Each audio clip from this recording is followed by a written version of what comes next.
first glance, these combat scenes are all too familiar. More than a week in, and this has become the new A deadly urban Ito war halos ang where eksena innocent sa loob ng 5 buwan ng mapagsakamay ng ISIS-linked na Mauti Group, ang bahagi ng Marawi City noong 2017. It's much closer.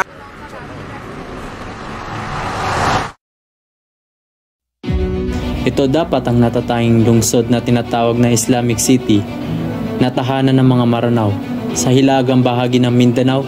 Simula noong nagkaroon ng Marawi Siege, marami sa ating mga kapatid na Muslim at Christian ay dumanas ng napakahirap na problema. Kinakaharap yun ay ang problema ng pagsugpo ng mga terorista. Ngunit gayunpaman, nanatiling lumalaban ang mga kapatid natin na Christian at Muslim upang malagpasan ang problemang kinakaharap. Dulot ng mapinsalang pangyayari, dulot ng mga terorista sa siyudad ng Marawi.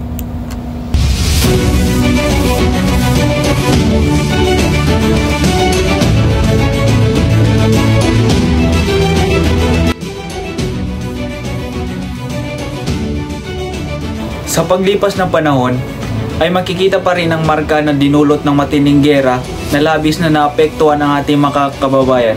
Isa na rito ang aming napanayam na si Jara Fatima Dumarpa, na isa sa ating kababayan na nakaranas ng matinding giyera dulot ng mga ISIS.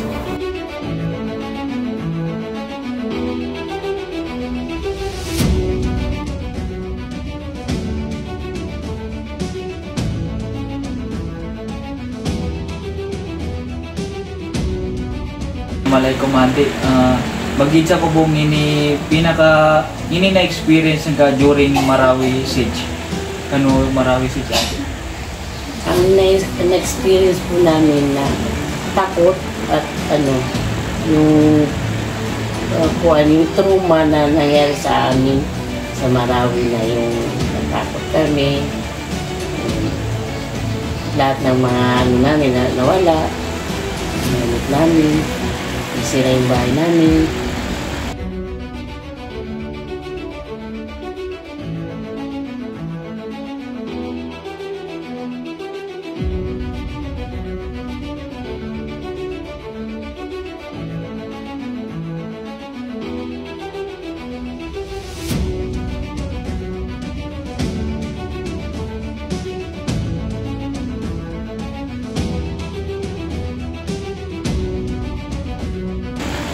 Paano naman po naapektuhan yung buhay niyo ante during the Marawi Siege? Ang napektuhan sa yung pag-aral ng mga bata na hindi sila nakapag-aral dun sa Marawi kasi wala kami matira. Tapos dito kami napunta sa Cotabato para may tuloy nila ang pag-aaral nila at saka yung kabuhayan namin.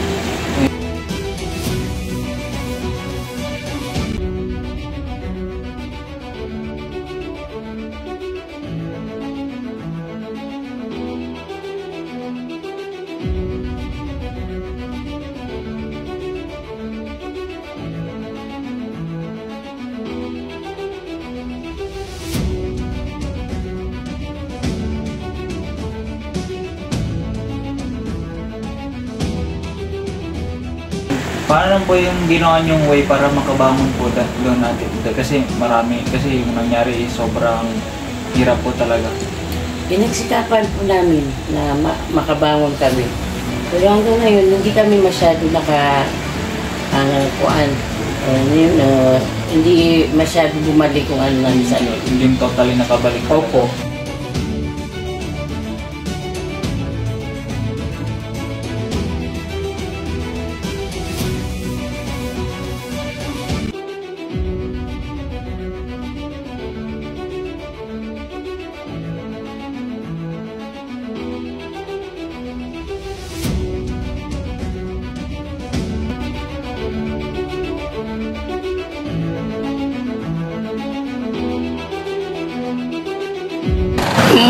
Matagal namin yung pinaghirap.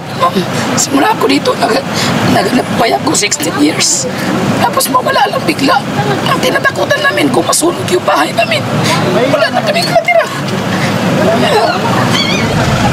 parang nasasaktan ko ba na iwan kasi matagal na kami dito sa Marawi. 12 ang edad ko, andito na ako sa Marawi.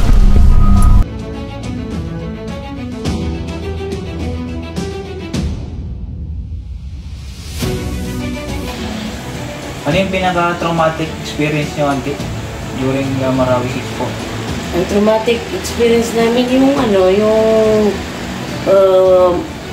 yung parang takot kami sa yung bomba, ganun. Kasi naririnig namin yung mga putok at saka yung bomba. Kahit nasa probinsya kami, naririnig namin.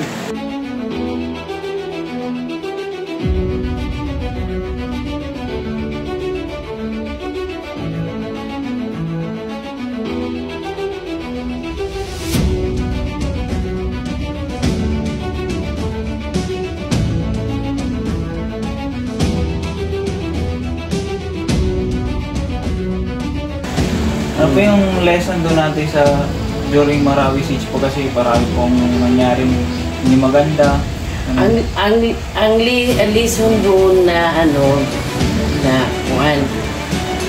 gaya yung pagbili ng maraming mga gamit na ganun. Kailangan prepared ka sa kailangan prepared lahat yung yung mga importante na mga gamit mo, yung mga papers para pag gano'n na mangyari ulit na pwede mo yun siya madala kasi yung time na yun wala kaming nadala kasi akala namin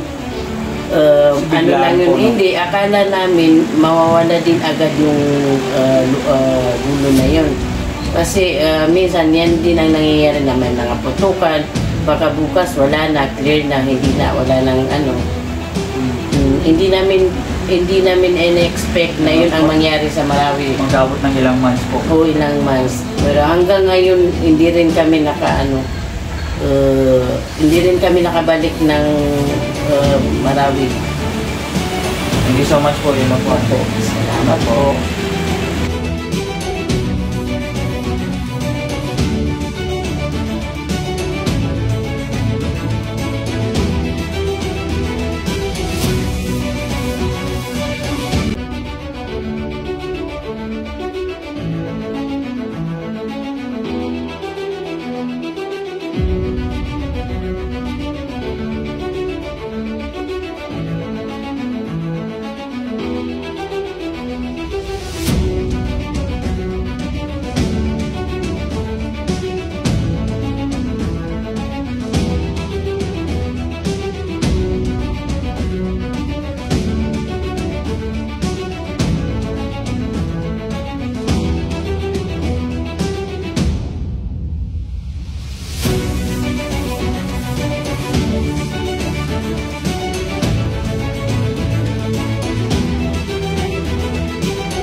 Kahit napakarami ng dinanas ng ating mga kapatid sa lungsod ng Marawi, ay nanatili silang matatag at alam nilang malalagpasan nila ito. Naniniwala sila ito ay lilipas at naniniwala sa suporta ng mga militar at sa tulong ng suportang binigay ni dating Pangulo na si Duterte.